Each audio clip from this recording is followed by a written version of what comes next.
Experts have said that both Rafale and Mig-35 are 4.5+ generation fighter jets, and they can rightly be considered the top contenders in the new MMRCA tender. Russia has offered a completely new and customized Mig-35 fighter jet as per Indian requirements, which is also 20% cheaper than any other fighter jet in the tender. Russia is ready for full technology transfer to India, along with the license to produce its spare parts locally in the country. The French Rafale fighter jet is the most advanced 4.5+ generation fighter that can even bring down 5th generation fighter jets.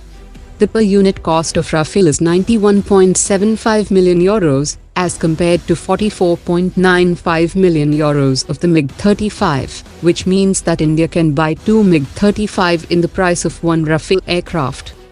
The experts also added that China has acquired 2 squadrons of Mig-35 from Russia, and the Indian Air Force needs to buy a fighter jet which can give a strategic edge against China. Dassault Aviation will also provide license for production of spare parts to its Indian partner, and the Rafale is much superior than the Mig-35, and can also be upgraded to match the level of 5th generation fighter jets. According to latest reports, the government will invest 400 crore rupees to partner with the private industry for creating a new cluster of testing infrastructure for military equipment.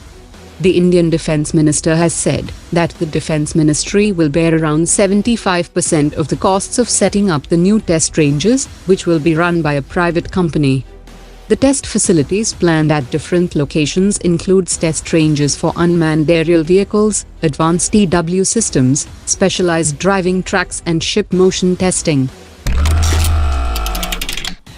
The Defence Ministry is likely to seek the approval of the Cabinet Committee on Security to set up an empowered group of ministers to convert 41 Ordnance Factories and 16 associated organizations into corporates, to make them competitive and self-reliant in the field of defence production.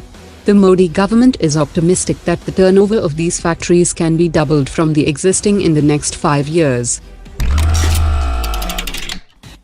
A group of senior officials from the Myanmar Navy will visit the Indian Navy's submarine training school to get basic training in underwater operation. India has also agreed to hand over its Kilo-class submarine to Myanmar, which will come in handy for training experience for its proposed purchase of Russian submarines. It is notable that China has been constantly making efforts to provide underwater capabilities to its neighboring countries. Russian media has reported that Russia has completed the training of over 100 Chinese soldiers to operate the S400 system, who will maintain the second Chinese S400 regiment in the coming weeks. The Chinese military will receive an export variant of the S400's most advanced interceptor 40N6C, which is capable of intercepting targets at a distance of up to 400 kilometers. India and Thailand are stepping up military cooperation and have also planned a trilateral naval exercise with Singapore in the Andaman Sea that will be conducted in the coming months. The two countries are also in advanced stage for the acquisition of BrahMos cruise system and other indigenous defense systems. Discussions are also on for servicing and upgrade work of Thailand's coastal surveillance systems by Indian companies.